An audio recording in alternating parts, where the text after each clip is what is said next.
Halo, assalamualaikum teman-teman.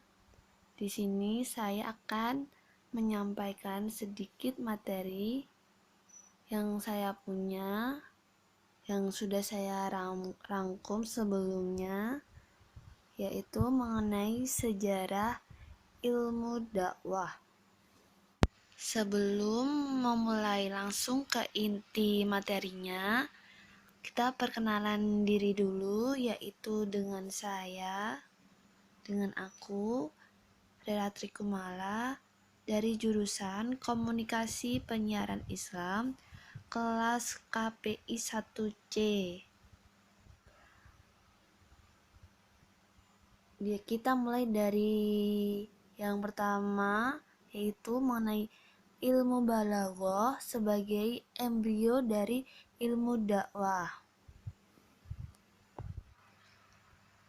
Yang kita lihat sekarang adalah sebuah puisi karya dari seorang sufi besar Persia, yaitu Jalaluddin Rumi, yang ditulis dalam kitabnya Masnawi. Puisi menggambarkan mengenai ketajaman lidah. Lidah bisa saja membunuh, bisa saja memfitnah, sebagaimana dengan pepatah, lebih kejam fitnah lebih kejam daripada pembunuhan. Untuk mengasah ketajaman lidah, seseorang atau orang perlu belajar cara mengolah kata dan menyampaikannya agar mengesankan.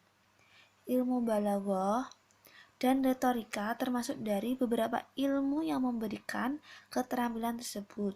Retorika berkembang bukan hanya ilmu pidato, tetapi meliputi pengetahuan sastra, gramatika, dan logika.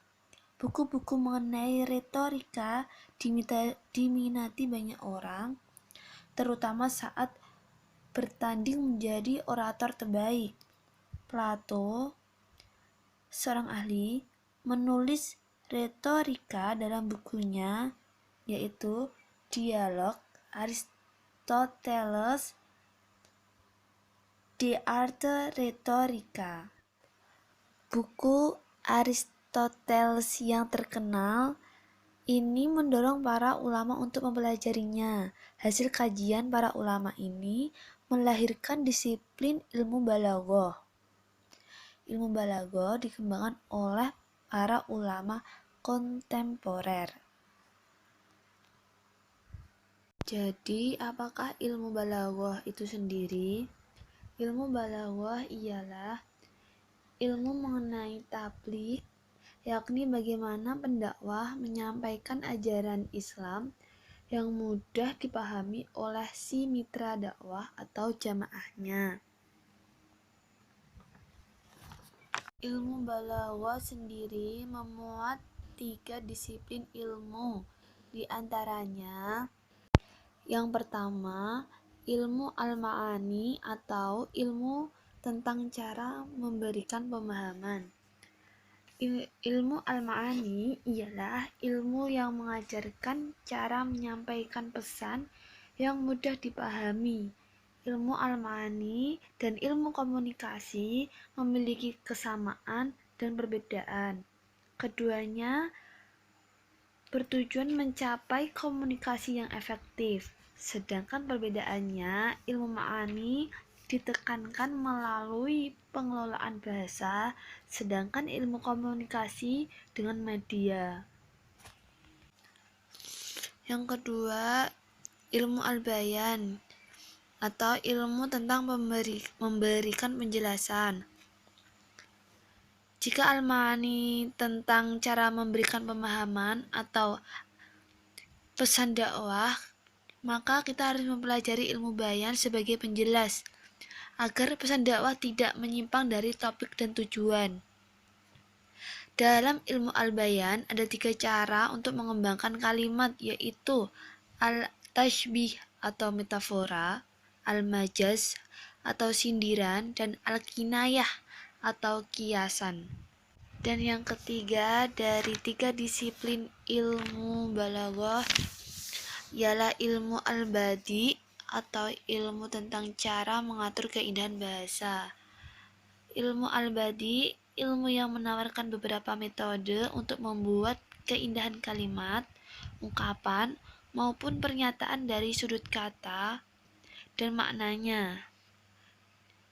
Tiga disiplin ilmu itu, para ulama yang mempelajari ilmu balaghah tidak hanya mengetahui keindahan sastra dalam Al-Quran, namun juga menjadi pendakwah yang mengesankan. Oleh karena itu, ilmu balaghah dapat dinyatakan sebagai embrio dari ilmu dakwah.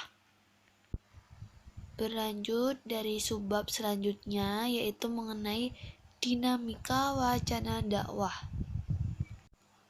Secara garis besar, tahapan perkembangan ilmu dakwah ada 3 tahap.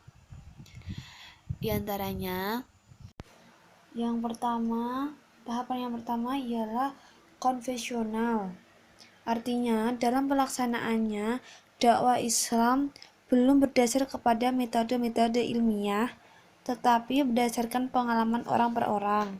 Oleh karena itu, tahap ini juga disebut dengan tahap tradisional.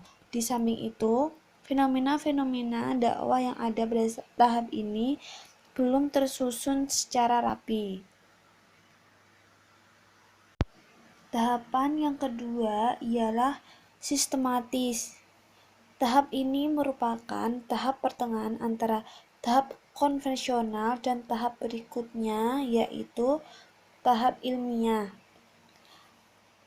Pada tahap sistematis ini, dakwah yang ada dalam tahap konvensional sudah mulai dibicarakan secara khusus oleh beberapa kalangan, sehingga muncul beberapa literatur yang secara khusus membahas dakwah.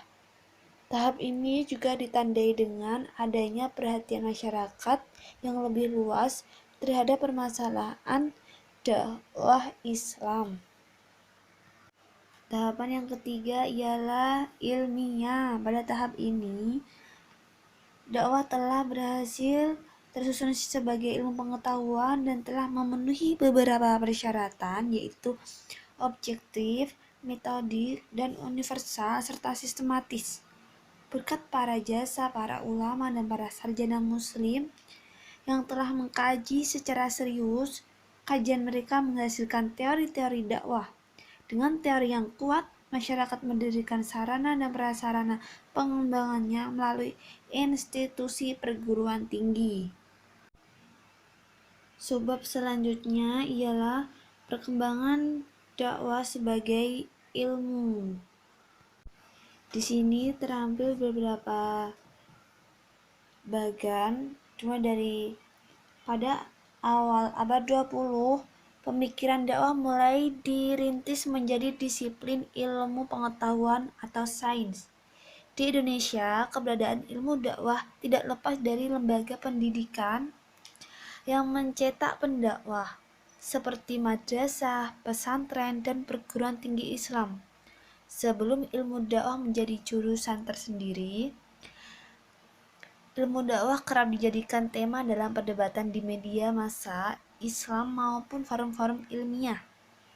Majalah-majalah Islam pada awal abad 20 masih memperdebatkan dakwah yang akomodatif dengan kultur lokal dan dakwah puritatif yang membersihkan Islam dari syirik dan bid'ah.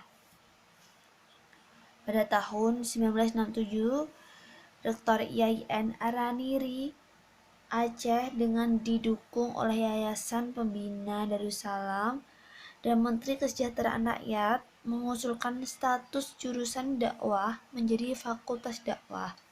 Usulan ini dipenuhi melalui SK Menteri Agama Nomor 13 Tahun 1968. Untuk pertama kalinya, Fakultas Dakwah Yayan Araniri Aceh membuka jurusan tabligh dan perguruan Islam serta jurusan agama dan kepercayaan. Setelah menjadi sebuah fakultas tersendiri, ilmu dakwah dikembangkan secara lebih leluasa hingga saat ini. Itulah sejarah dari ilmu dakwah sampai perkembangannya hingga saat ini. atas perhatiannya. Terima kasih. Wassalamualaikum warahmatullahi wabarakatuh.